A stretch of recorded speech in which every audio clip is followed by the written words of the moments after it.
Thank you for joining us for 420 Spot's News in 420. I'm Sweet Lady Jane. A medical marijuana dispensary in Centennial, Colorado wins the right to reopen, and that tops your week of news in 420. In fall of 2008, CannaMart was shut down by the city of Centennial after operating for only about 2 weeks. The city stated that because of its illegal status under federal law, CannaMart was in violation of the city's land use code, a reason cited by many cities looking to ban marijuana dispensaries. Joined by several patients, CannaMart sued the city of Centennial and has won the right to reopen in the ruling last Wednesday by Arapahoe County Judge Christopher Cross.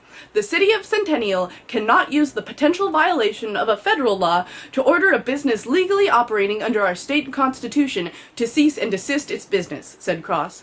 The case was one of the first of its kind, with few cases locally or in other states to provide guidance. As such, this ruling could help set the tone for other cities in the area, as well as other medical states. A similar case regarding the city of Anaheim is currently awaiting a decision in a California appeals court. J.P. Morgan Chase & Company is at the center of an upset over its Facebook charity competition, Chase Community Giving. Several nonprofits, including Students for a Sensible Drug Policy and the Marijuana Policy Project, say that until Chase restricted access to voting results 3 days before the end of the contest, they appeared to be well into the top 100 charities to qualify for prize donations of $25,000. While Chase reserved the right to decide which charities would ultimately be eligible, many say it's a matter of accountability. They never gave us any indication that there was any problem with our organization qualifying, Micah Daigle, executive director of Students for a Sensible Drug Policy, told the New York Times. Now they're completely stonewalling me. Chase says its top 100 reflect those organizations that received the most votes among eligible participants, and has refused to release the vote tallies. A San Francisco appeals court ruled last week that a judge was within his right to restrict a young man from using medical marijuana to treat his migraines as a condition of probation.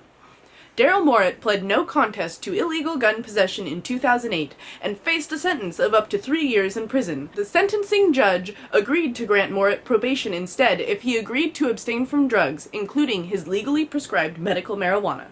Morit agreed and surrendered his ID card, but appealed the sentence, which has now been upheld. While the sentencing judge stated that he did not believe Morit's testimony about his medical use or possession of a stolen handgun, the dissenting appellate court judge in the 2-1 ruling last week agreed with Morit's argument that the sentence violated Morit's Prop 215 right to medicinal marijuana, stating also that the charges were not related to drugs.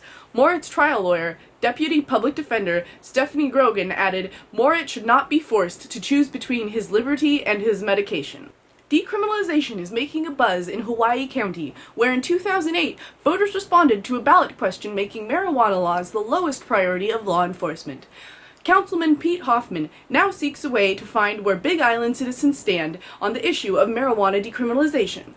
Additionally, a resolution urging the state legislature to decriminalize cultivation, possession, and use will appear before the Public Works and Intergovernmental Relations Committee in Hilo, Hawaii on Tuesday, January 5th. Many in the movie industry are maddened by the rating given to the new movie It's Complicated, starring Meryl Streep, Alec Baldwin, and Steve Martin. The movie, written and directed by Nancy Meyers, the mastermind behind the Jack Nicholson hit Something's Gotta Give, was rated R by the Motion Picture Association of America for some drug content and sexuality. The scene where Streep and Martin share a joint while on a date weighed heavily on the decision, say some.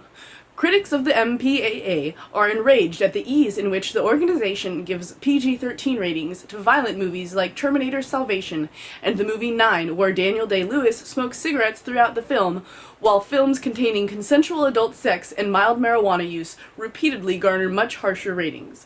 Universal Pictures appealed the rating, but the MPAA stood firm. It's complicated indeed, and the movie was released with the joint scene intact and the R rating still standing.